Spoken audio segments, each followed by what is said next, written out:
Here in East Texas, stories matter. On the Right Team podcast, we bring you the best of it all. Local sports, rich history, and national takes with a hometown perspective, along with faith and inspiration to keep you moving forward. From the classroom to the field, we're about learning, growing, and celebrating the communities we call home. There's something here for everyone. Listen to the Right Team podcast wherever you get your favorite podcasts. The Right Team podcast.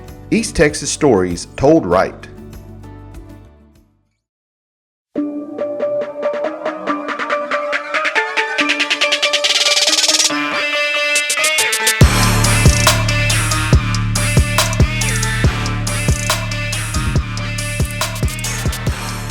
Hello, everyone. Welcome back to From the Press Box on the Right Team podcast. We're coming to you from deep in the piney woods of East Texas, as always.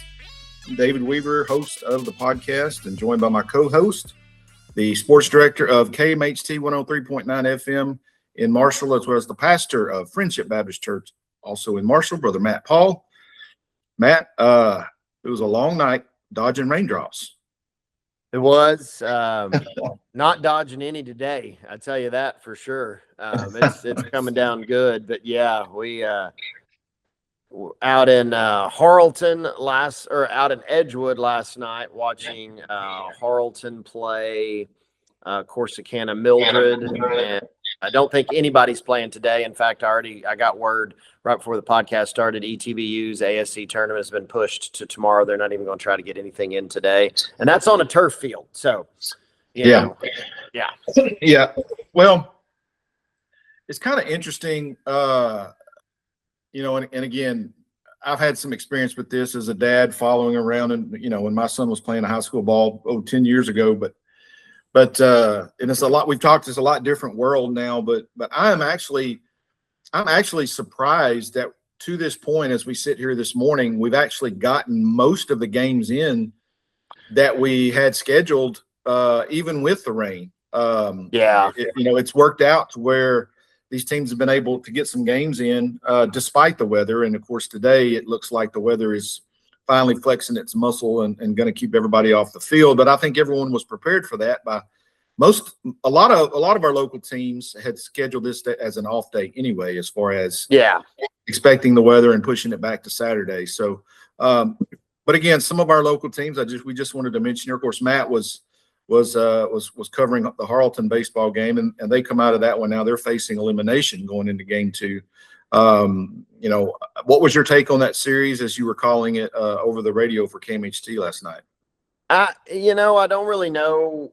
Corsicana Mildred looked good. I mean, they hit the ball very, very well. Harleton did not play a clean game. Mildred's pitcher was very solid, but he ran into some hiccups. The Wildcats loaded the bases in both the third and fourth innings and couldn't score. In the third inning, they loaded it with nobody out. So opportunities were there. They made several errors in the field that definitely cost them.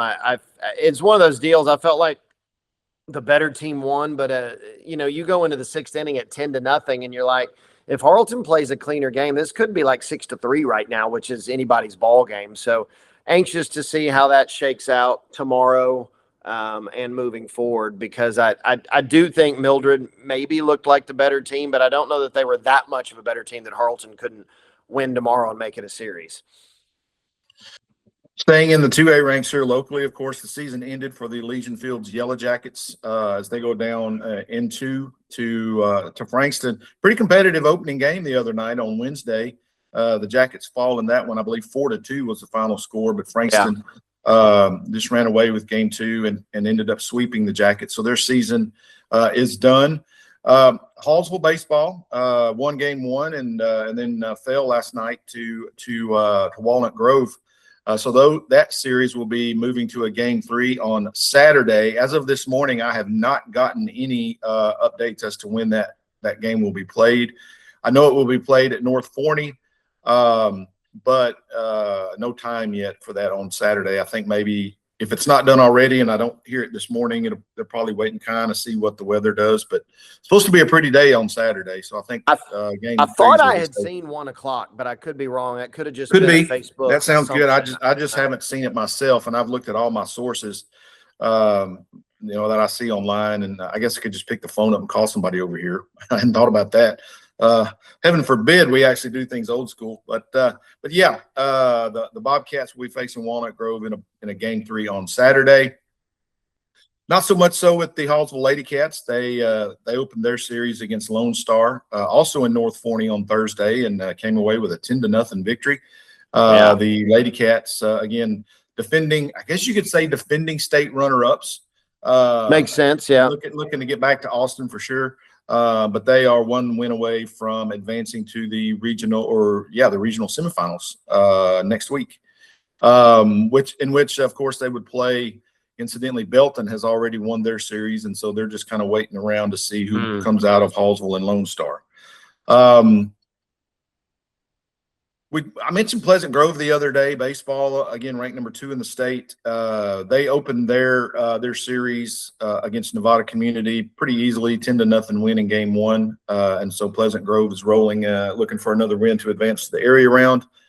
Some other couple of games here of note from around us here locally. Tatum baseball rolled Quitman in game 1, 13-3. So the Eagles are also one win away from advancing to the area round. And then over on softball, pretty good series going on in Marshall, Matt. Atlanta and White Oak are tied up 1-1 in that series, and they're actually going to a game 3, which is scheduled to be played on Monday in Marshall, according to what I saw in Texas high school softball. So and again, I've been out of it long enough to probably be dangerous when I try to make assumptions, but I vaguely remembered that you had to finish a series before Sunday, which is why that Monday to me might need to double check that. But according to Texas High School Softball.com, game 3 between Atlanta and White Oak scheduled to be played Monday in Marshall. So interesting. That would be a new one for me. That would be. So again, a lot of good stuff going on baseball, softball wise. There's some regional track meets going on locally here this weekend, and again, they're dodging rain and weather too. So, but looking to advance to the state meet, which is coming up here in a couple of weeks. So, a lot of good stuff still going on as the school year winds down. Here, man, we got a couple to 3 weeks depending on the district you're in, and I can just tell you from what I do as a school bus driver here in Hallsville. Everybody's ready. We've hit that stage where everybody is ready for a break. So no doubt. Still got some sports going on here though, before we get finished. A couple other baseball and softball notes. Beckville baseball defeated La Pointer to move on to the area round, and Beckville softball advanced out of the area round. So both Beckville teams are doing well and still dancing. Good for the Bearcats. Okay.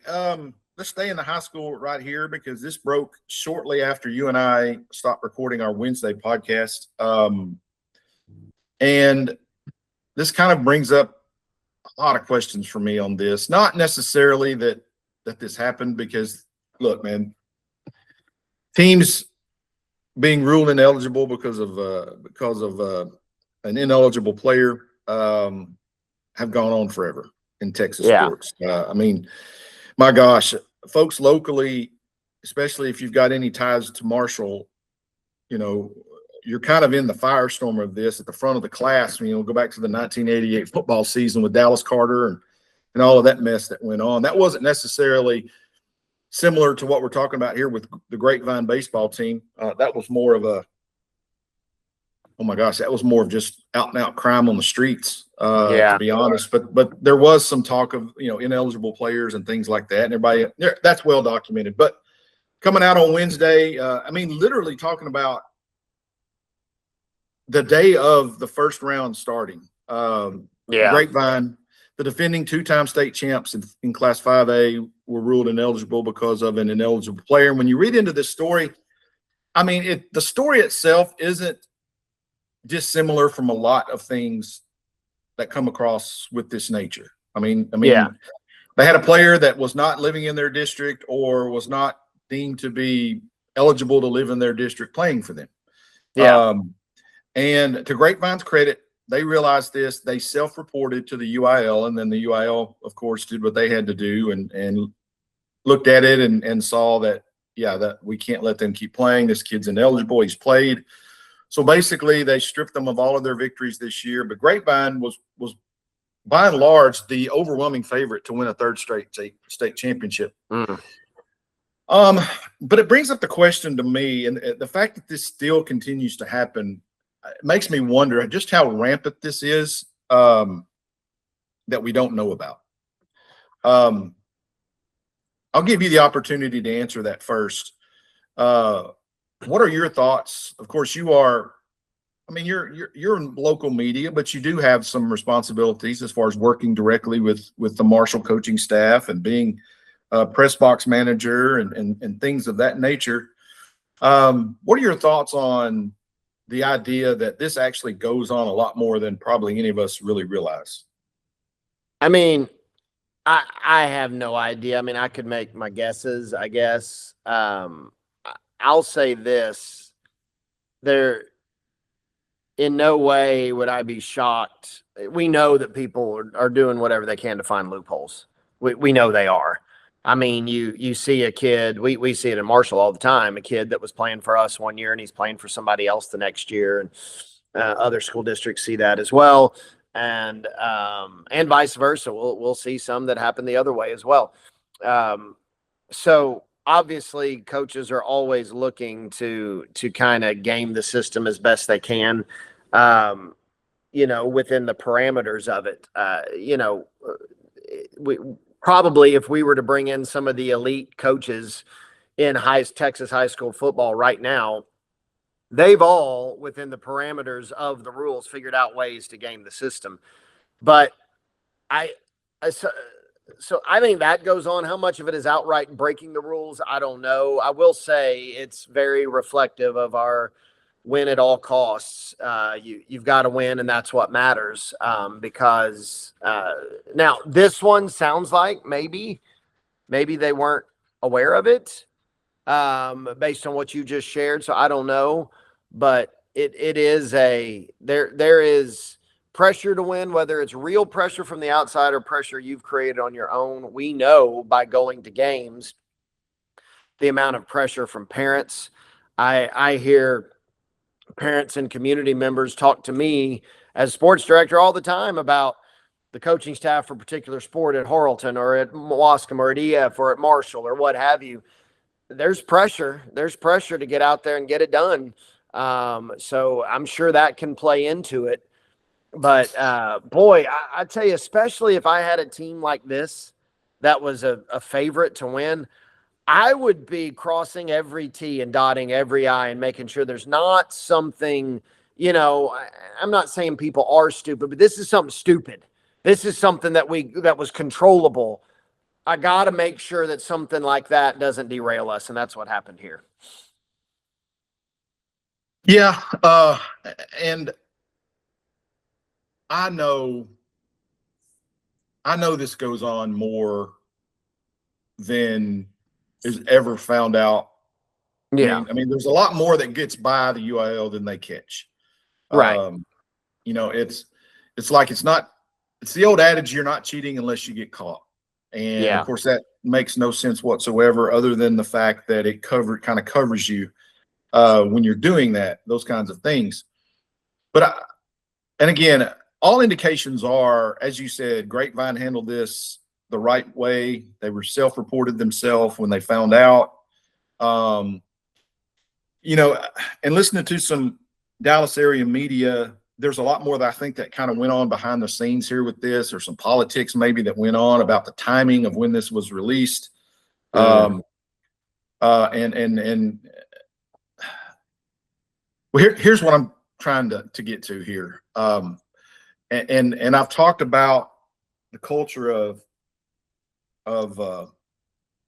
travel ball and select ball and how that culture has grown over the last 30 years.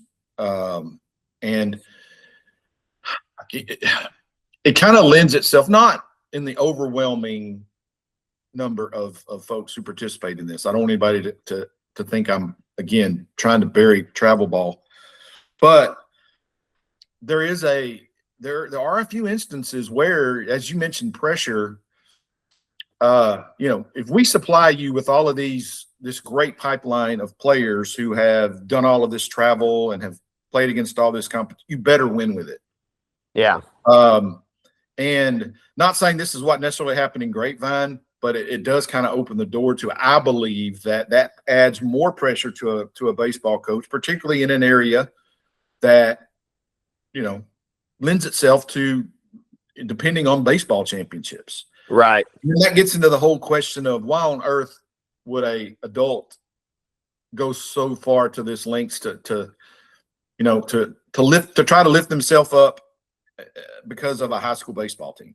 I mean, what does that do for you personally as an adult? And how far are we as fans willing to go to see that our high school team is successful? Right. And you see that in every sport. I mean, you kind of mentioned it in basketball that there's why are all the obviously great collections of players always seem to go to the same schools? And we see this. We've seen it a little bit in football over the offseason if we've been paying attention. We've got kids from out of state suddenly moving into Texas, and they always seem to end up in the DFW area at certain schools. And I can just think of one specifically from Arkansas. I believe one of the top-rated high school players, quarterbacks in Arkansas, is now playing at, I believe, Duncanville. There is one of those at Duncanville or DeSoto. I can't remember which one it was. It was one of those, high state championship contending teams from DFW. Is there recruiting going on? How does that kid, in the vast game of things, end up at one of those places just by happenstance? Bottom line, this stuff goes on, and I heard it yesterday, I think, on a show I was watching, and this kind of hits the nail on the head. The UIL isn't going to call you out on something unless somebody reports you. Yep. UIL really doesn't have the power or the resources to investigate every little thing that they think they see. But if you get reported, then that gives them, all the ammunition they need to go in and figure this stuff out. And when they do that, you find out it's really not that hard to untrack what's going on. Yeah. It's unfortunate for Grapevine. I think it kind of puts a stain on the playoffs itself, because here's what had to happen in this thing. So it's Wednesday. You've got teams in that district already set to go play. Some of them literally getting on the bus to go to game one of their series. They get a call that Grapevine's been ruled ineligible. That shuffles the whole deck. Yeah. So the team that's the runner-up in the district now gets bumped up into the number one seed. So they have to play. It changes your opponents. A team that thought their season was over gets bumped into the playoffs. Now they're playing again, probably haven't practiced all week. It just throws everything into an uproar. And again, I go back to everybody that was involved and can remember in 1988, what all happened during that Dallas Carter playoff run. I mean, it was a week-to-week thing. You did not know who you were playing, and if you had lost it in the previous week, you didn't know if you were still playing, because it just, and so it's an interesting thing to think about, but let's not fool ourselves to think that Grapevine's the only one that gets caught up in this. It happens all over the state and all sports. So unfortunate for them, I know, but man, that's a tough way to have your state championship streak end for those kids. So For sure.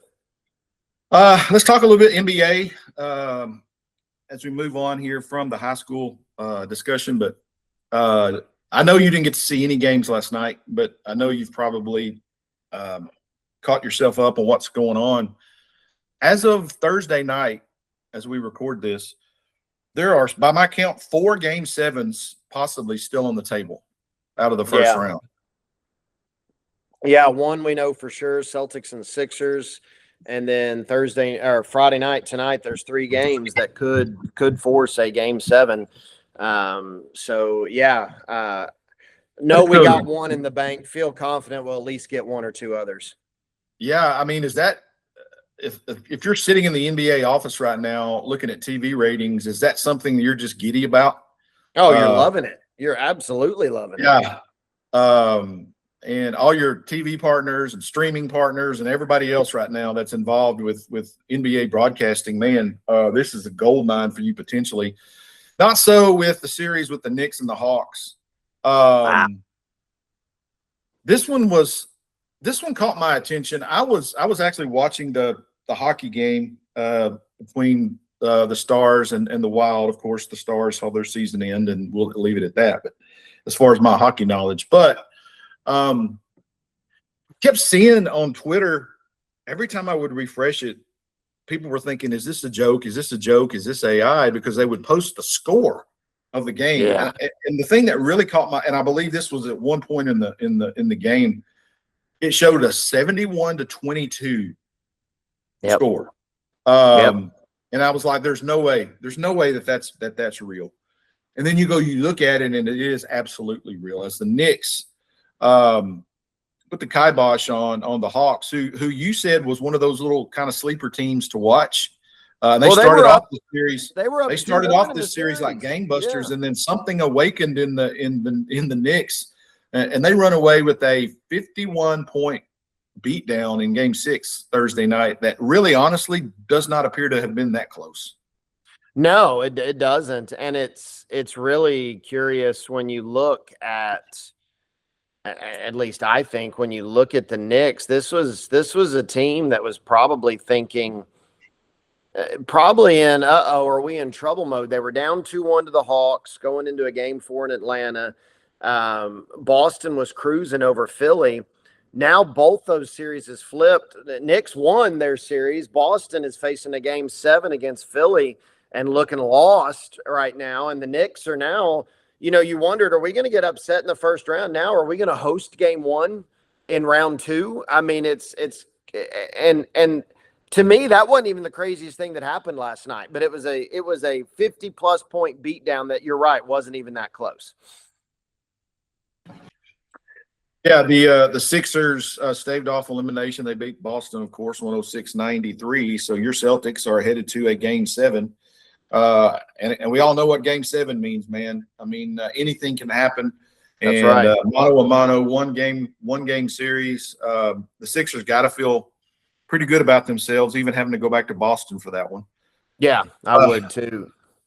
Kind of the big surprise to me, not so much in the final score or the final result of the series was but in the way that this Nuggets and Timberwolves series ended. Minnesota, of course, sends Denver packing, 110-98. They win it in 6 games. But man, Minnesota right now is down to literally 8 players on their playoff roster. 3 of their top scorers, of course, were not on the floor last night. And I saw this thing that came across last night, and it blows my mind. The Timberwolves won the clincher against Denver last night without Ayo Dosunmu. I'm not sure I'm pronouncing that right. But he was averaging almost 22 points a game in the series. Of course, Anthony Edwards is out, and then Dante DiVincenzo is out.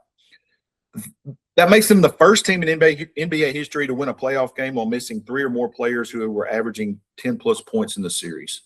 Yeah.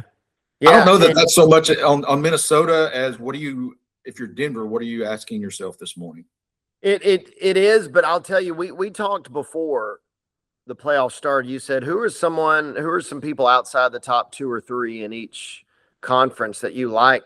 Minnesota, this is playoff Minnesota. This is a team that was in the Western Conference Finals each of the last 2 years, even if they weren't a particularly high seed. I think one year they were, one year they weren't. The Spurs are going to be heavy favorites, and if Minnesota doesn't get anybody back, it's going to be really tough with the way the Spurs look. But you should never count them out. There's something about them in the playoffs that is just fascinating, and to see them go and take care of business that way, as limited as they were last night, that series with the Spurs. You got the 2 big French guys who are teammates on the national team going toe-to-toe, Gobert and Wembanyama. I do not see any way the Spurs run away with that thing. I think they're the favorites in that series, but the Timberwolves are – Minnesota is a tough – you go watch one of those games in Minnesota, that is a tough place to play. The crowd is into it. They play well. But, boy, with you can maybe get Dosunmu back. Edwards is still a while. DiVincenzo obviously out. It's going to be tough, but, man, they are a playoff-ready team, and they're scary in the postseason. Yeah, it's a tough day in Denver right now. And this is a mind-blowing stat to me, but Nikola Jokic has never beaten a team in the playoffs with more than 50 wins. Yeah. You know, a great player, and we talked about it, how, you know, we believe that he is one of the, you know, greatest players certainly on the floor today. And there's going to come a time where we talk about him in historical terms. With a guy that's won 3 MVPs, I mean, you have to have him in that discussion, right? But that's a pretty telling stat right there.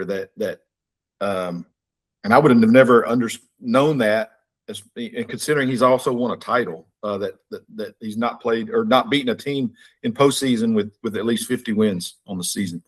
It's kind of a wild stat to me. Well, and some of that. Okay, so in the Western Conference Finals, the year they won it all, they played the 7 seed, which was the Lakers with LeBron and AD. So, okay, they weren't a 50-win team, but that was because of injuries, and they got healthy by the end, and then they make it all the way to the Western Conference Finals. They beat the Heat, who upset the Celtics, who were a 50-plus, maybe even 60-win team that year in the Eastern Conference Finals. I mean, at the end of the day, they can't control the fact that, I mean, the Lakers weren't a 50-win team. I don't care. You beat LeBron and AD. They can't control the fact that the Heat beat the Celtics. But, yeah, you're right. I mean, and part of it is the Timberwolves just kind of have their number a little bit. I think twice they've been in these last 3 years, they've been eliminated by the Timberwolves. I don't know that it's so much that Jokic can't beat a team with 50 wins. He may just not be able to beat the Timberwolves. Yeah, it's a great point.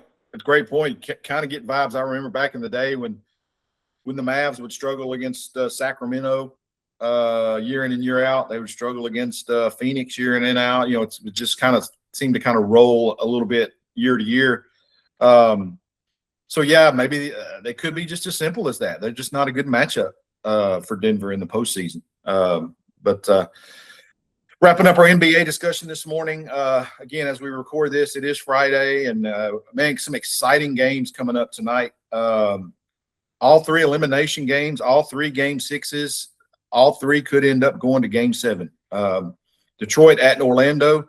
The Pistons trying to avoid, at least stay alive from and avoid what would be probably the biggest upset so far of the playoffs for sure. Cleveland and Toronto. This is a little bit surprising to me as they go back to Game 6 in Toronto. Cleveland just leads this series 3-2. They were really kind of my sleeper pick to go deep this year, and still may do it, but they're having a little bit of trouble here with Toronto in the first round. And then that Lakers-Rockets series, man. I mean, is it possible that the Lakers are going to blow this thing? Yeah. Would that send LeBron James into retirement?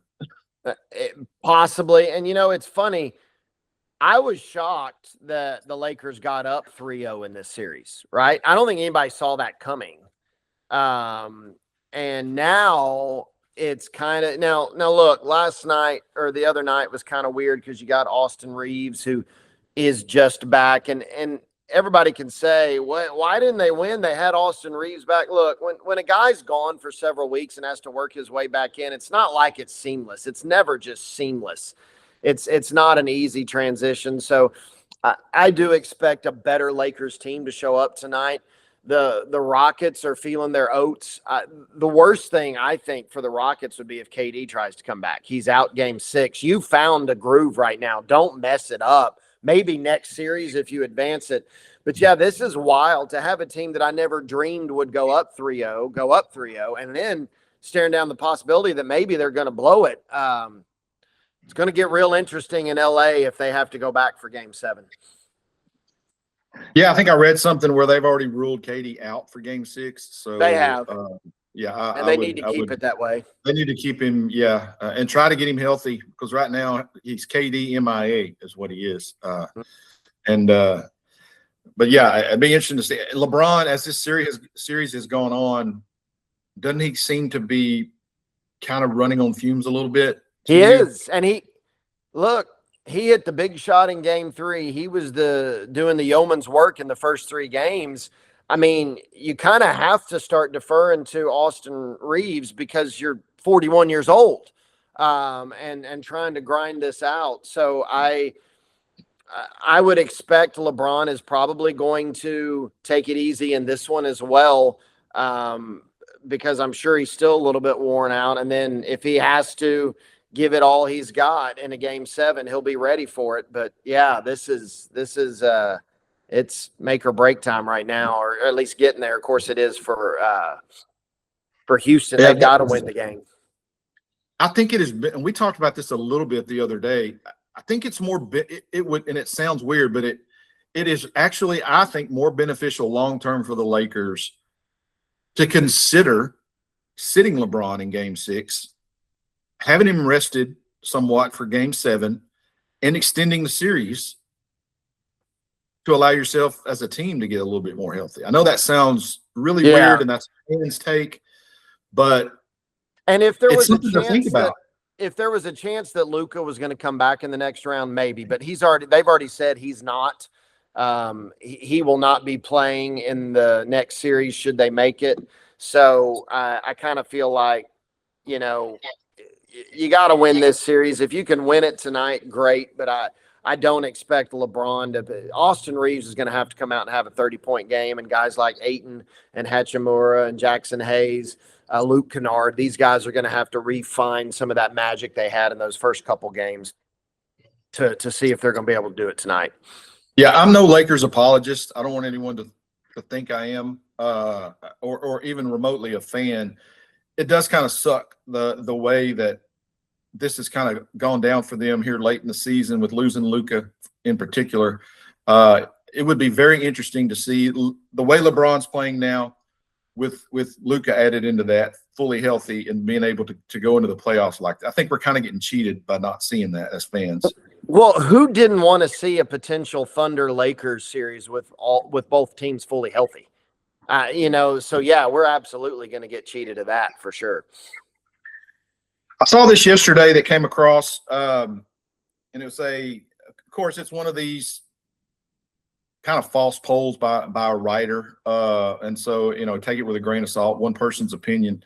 But I saw this post-spring top 25 for college football, and it kind of gave me some chills because I am scared to death. The way the season went last year for my Texas Longhorns, according to this poll on CBSSports.com by Brandon Marcello, lo and behold, he has his post-spring top 25. Texas is the number 1 team in the country. And look, I'm as burnt orange in my blood as anyone. Okay. Please, please, please, when these quote official polls come out, please do not put Texas at number 1.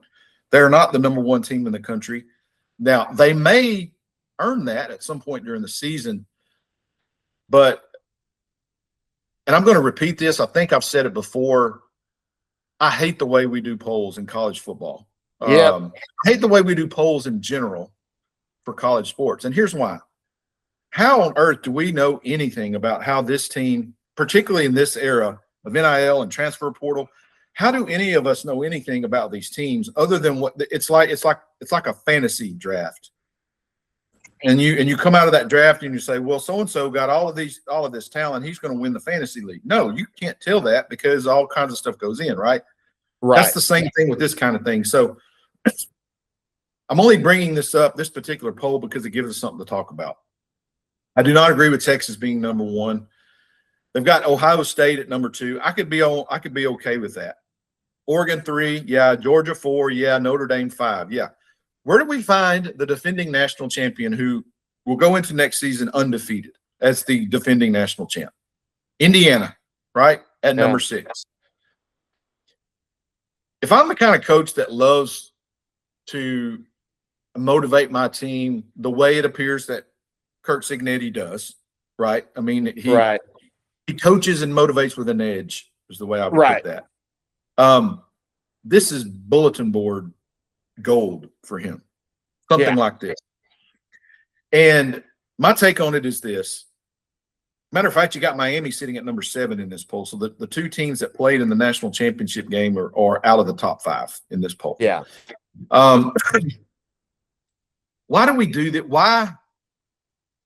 Why is the poll at the end of the season this last year not the one that we just start the season with next year? Let these teams play themselves out of these positions that they earned the previous year. This is madness, and it sets things up at the end. Now, I think we've gotten it better over the years as it's gone on with the computer rankings that don't, or the CFP rankings that don't come out until mid-October, late October. That's a little bit better to deal with. But why are we still doing AP polls and random polls and things like that, coaches polls with teams that we haven't even seen in uniform yet? That drives me nuts. I just think and again, I know why they do it. It's to create conversation for you guys like you and me. But for a Texas fan who is cautiously optimistic, but also scared to death because there is no reason for this team to not win next year, I don't want any more spotlight being put on them that they haven't earned already as a group. Yeah, and I agree about the polls. I mean, they shouldn't start till week 3 or maybe not even till October. But I'm going to defend this one just a little bit because see if I can remember. You said number 1, Texas. Quarterback this year, Arch Manning. He was their quarterback last year. Number 2, Ohio State. Quarterback this year, Julian Sayin. He was their quarterback last year. Number 3, Oregon. Yes. Dante Moore back. Number 4, Georgia. Stockton. Number 5, Notre Dame at number 5 with their quarterback. I get that. And then Indiana and Miami lost their quarterback. So obviously there's at least a logic to it. Okay. There's at least a logic to it. But yeah, getting back to your original point, I mean, I don't, the funny thing is, let's just say that, Ohio State starts the season at number 1. They could open the season with Miami of Ohio and beat them by 14 points. And some team who's number 4 could beat number 7 by 20. And we'll still rank Ohio State number 1, even though they beat who they beat. When you do a preseason poll, and we'll get into this more in football, when you do a preseason poll, your poll builds off of that. Well, a preseason poll can only be based on the previous year and only be based on paper. It can't be based on what we see on the field because nothing's been seen on the field yet. But if that poll influences future polls, then they're never going to be accurate because part of it is still based on previous year and paper. And that's one of the reasons we run into all these troubles with polls. Stop doing the preseason poll. Don't do a poll until you at least have something on the field to watch. Yeah, I agree. Particularly in D2, as I remember, or D3, as I remember it, you would not see a poll until a month into the season. Yeah, the only poll that mattered, and that's because you had a body of work that you could use and make an educated. If you were a pollster and had a vote, you could do an educated guess on that kind of stuff. Right. The other interesting thing in this particular poll that we see here that is indicative of the news that we've seen this week is that Texas Tech is ranked 11th in this poll. Not even in the top 10. And that is directly because of their quarterback issue right now. With, of course, Sorsby not expected to be eligible this year because of his gambling addiction that he has admitted to and is currently in rehab for. Their backup quarterback, Will Hammond, who we mentioned the other day, is probably the number 1 option for replacement, is expected to not be ready for the year with a knee injury. And so, you got Joey McGuire right now looking at whoever's third on their depth chart starting the season with. The good thing for Tech in that regard, if there is anything good, I should probably not use that word, but But looking at their schedule, man, I mean, there's an advantage, particularly in this situation, to the cupcake schedule that they have, their non-conference schedule. So we'll see how Tech is able to respond to that. Hey, if you're going to be the kind of program that they aspire to be out there in West Texas, you got to be able to jump some hurdles. And That's right. This is a big one. Big one. That they're having to jump on the track here. Did you see the news about Duke's agreement with Amazon? Crazy, isn't it? So under this agreement, which I'm not quite sure, and I haven't read enough into it to know, you may have heard and have some more background on this as to why they're able to do this on their own outside of the regular TV deal that the ACC has. But it was announced yesterday that Duke has a 3-game deal with Amazon, the streaming service, of course, to play 3 games next year. And listen to these 3 games and just think and let us know in the comments if you're going to watch these games. I think I know what the answer will be for most college basketball fans. Yeah. They got Duke playing Connecticut, Duke playing Michigan, and Duke playing Gonzaga, right? Of course, Yep. Connecticut and Michigan are the, national championship title game participants from this past year, so they're going to be playing Duke.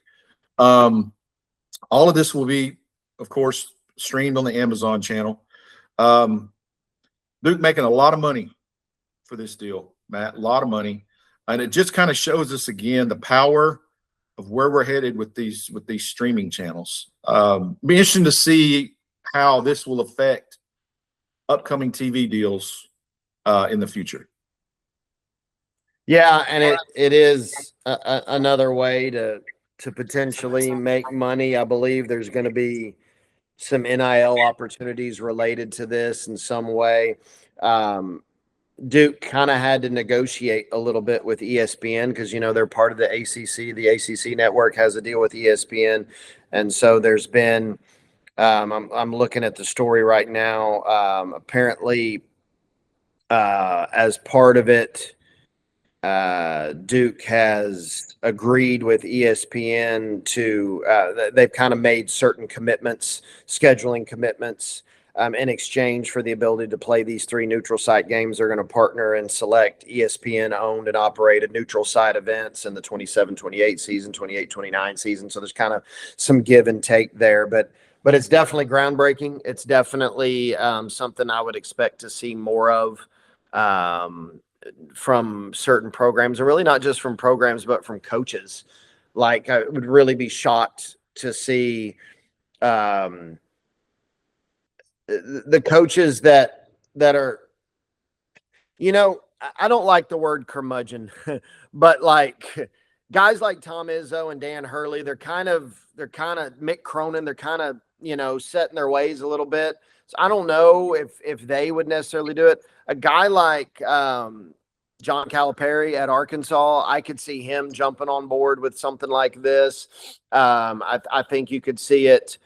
Sean Miller in Texas wanting to do something like this. Dusty May in Michigan, of course, could definitely see that. But it's going to open some doors, and for Prime Video and streaming, we've started to see some of this. A lot of it in pro sports. Peacock got involved with college sports this year, and I watched some on that. But this is Prime Video's first step into that. So it'll be interesting to see for sure. Yeah, according to the article, a lot of the credit for this goes to actually John Shire, the coach at Duke. He's the one that has been kind of pushing for this kind of stuff. All 3 of these games will be played at neutral sites, kind of big time arenas. This is going to be a showcase type thing for the NCAA and college basketball.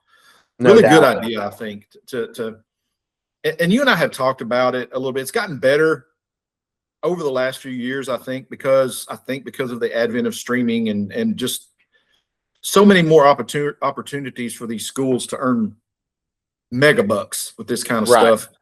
And so it actually has helped the non-conference scheduling. It used to be so brutal basketball season really, to me, would not start until January when conference season started, because you just couldn't find any really good games that were worth your time during college football season.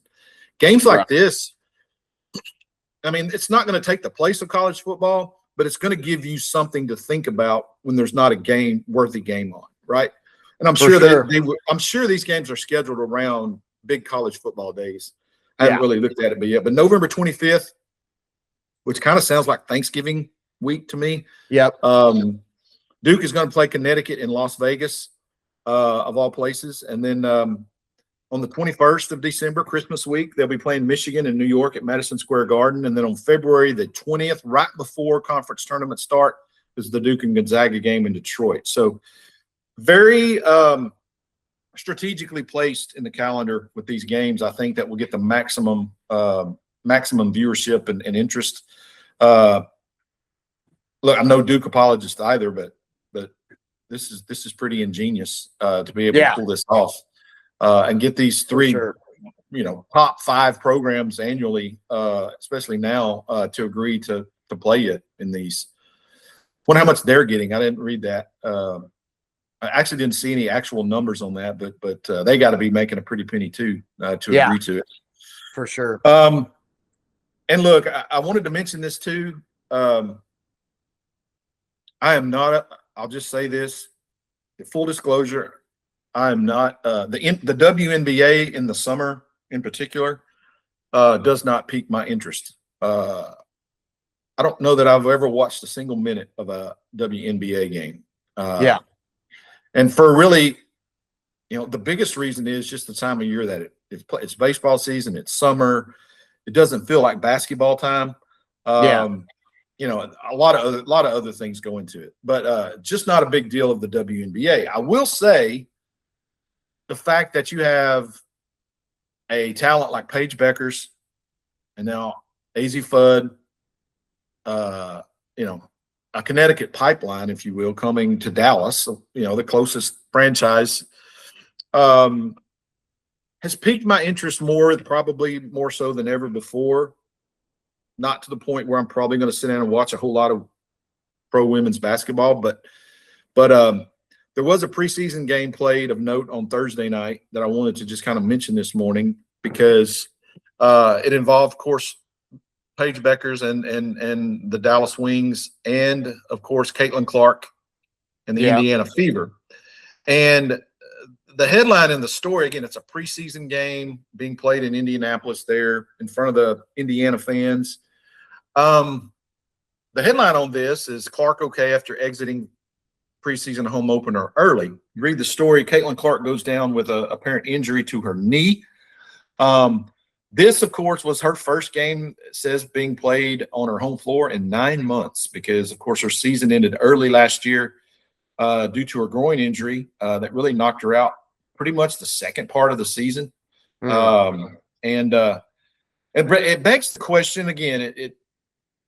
She's kind of had some aches and pains. I think ever since she got in the league, you have to ask this question. As great as Caitlin Clark is and as big a star as she is, I mean, let's just face it, she's the face of the WNBA. I mean, if they're smart, they will hitch their trailer to her wagon, much like back in the 80s when the NBA needed a star to kind of bring them to the forefront, and they were opened up to the era of Larry Bird and Magic Johnson and Kareem at the end, Michael Jordan, all that kind of stuff. Caitlin Clark really, in my opinion, is the first biggest big name potential superstar for the WNBA. And the fact that she can't stay on the court would be troubling to me because it begs the question, is she just injury prone? Yeah. I don't know if you watch a lot of, I don't know if you watch a lot of that, but I have to ask that question when I read this story because now, after the game, she's quoted, she says, "I feel good. I just landed on my kneecap really hard." Ouch. That would hurt all of us, right? Yeah. Doesn't sound like it's a long-term deal or a particular knee injury. But if I'm a Fever fan sitting there and I see her go down, I'm thinking, here we go again. We can't ever have good things. And incidentally, she did all this after she had already scored 21 points. Yeah. I mean, so I don't know that she had. I mean, she played a lot of minutes in college, and I was not aware of much of an injury issue there. Obviously, yeah, troubling if you're just coming off of one and you seem banged up again. But I would hold off. Jury's still out. I'm not going to put her in the Anthony Davis camp just yet. I think there's still a ways to go on that one. it was a great comparison that you could bring up. And yeah, I'm not ready to make her AD or KD, as it will, right now. Yeah.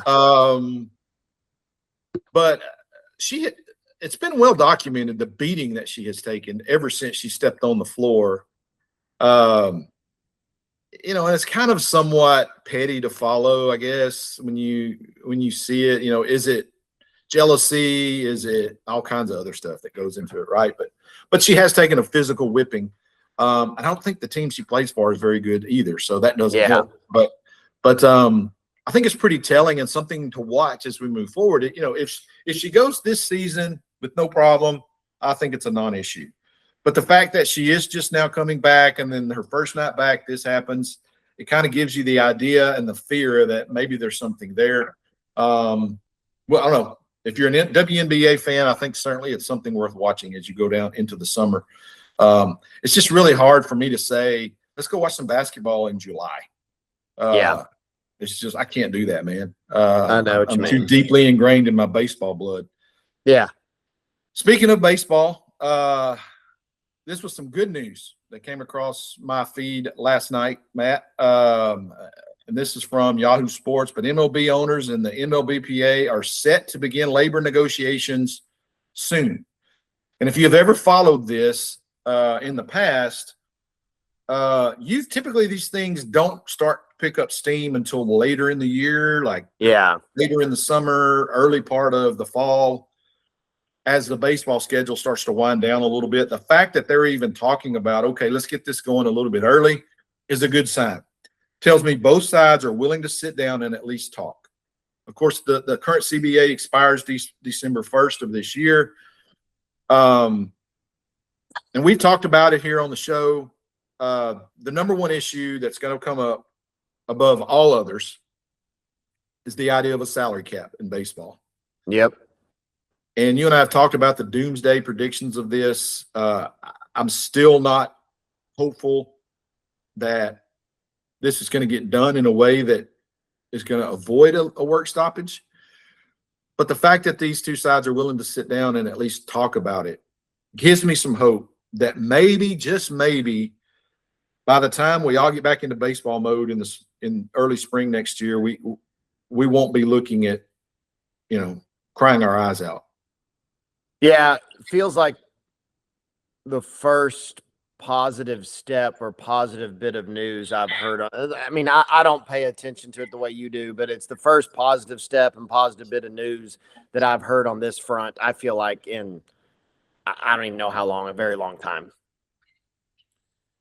This is not something that's new. I think the owners, pretty much every labor negotiation, have always tried to implement a salary cap. But here we are sitting here, and they're the only pro major sports that doesn't have one still, which lends me to believe that the owners at least have been willing to be somewhat flexible.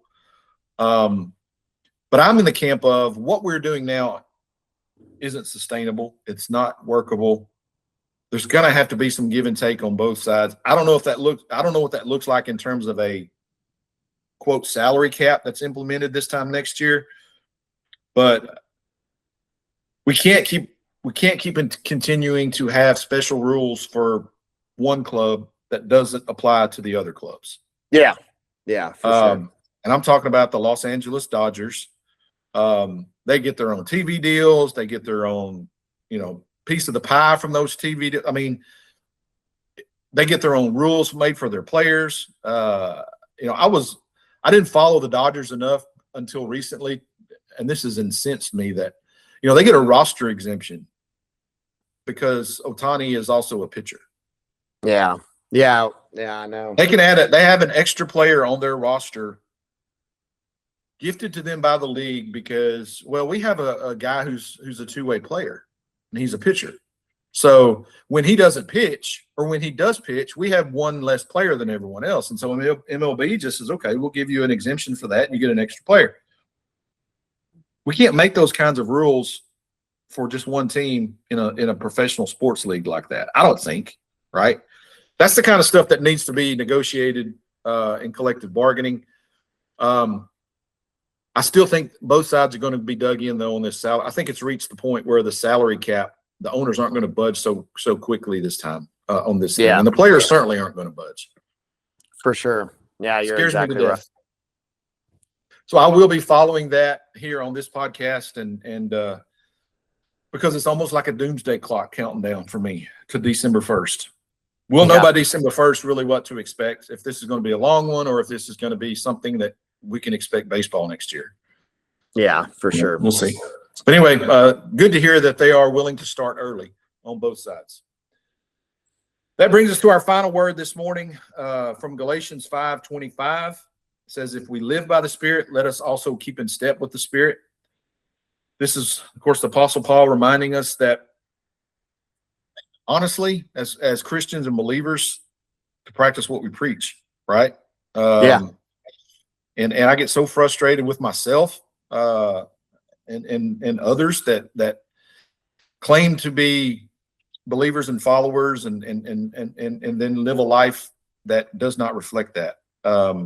That's what it means to be keep in step with the Spirit, not living perfectly, but seeking to live according to our attitudes, our choices, and our actions with what the Spirit guides us to do. So that would be my encouragement today. Ask yourself today, are you keeping in step with the Spirit, or could you possibly speed that up a little bit and maybe get back in step with the Spirit? Yeah. Because one thing I do know, Matt, above all else, the Spirit never stops moving. That's right. He's not stagnant in your life. If that feels that way, it's probably you that stopped. But the Spirit of God always moves forward, and with work for the kingdom. So just reflect on that today as you go into your weekend, and just kind of see and do a little bit of self-reflection on that, and see where you are in terms of your walk with the Lord. Amen. He's Matt. I'm David, and this is From the Press Box on the Right Team Podcast. If you enjoyed the show, be sure to like and subscribe wherever you get your podcasts. Don't forget to check us out on YouTube at the Right Team Podcast. We've got a couple of pretty gorgeous mugs you can look at as you're listening to us. You can also follow us on Facebook for additional content and updates you don't want to miss. Stay tuned. And again, it's very important. Please subscribe so you don't miss an episode. That also lets us know how many of you guys are out there listening to us. That's important to us. We've got something for everyone on this podcast, working to get more. Thank you for listening and supporting us right here from the heart of the East Texas Piney Woods. Until next time, which will be next week, as always, keep writing your story.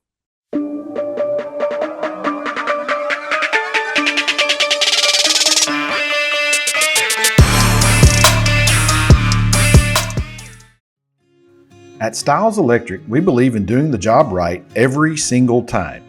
Since 1999, we've built a reputation for being reliable, professional, and experienced across commercial projects throughout East Texas. And right now, we're growing. If you're an electrician or looking to start a career in the electrical trade, we want to hear from you. At Styles Electric, you're not just another employee, you're part of a team that takes pride in its work and its people. Join a company where service speaks for itself. Apply today and power your future with Styles Electric. Here in East Texas, every story matters, and Right Team Services is here to help you tell yours. From grant writing for local schools and nonprofits to social media, press releases, and website content for small businesses, we're proud to serve the people and communities right here at home. Clear, professional, effective. If you've got something to say, we'll help you say it right. Right Team Services, serving East Texas one story at a time.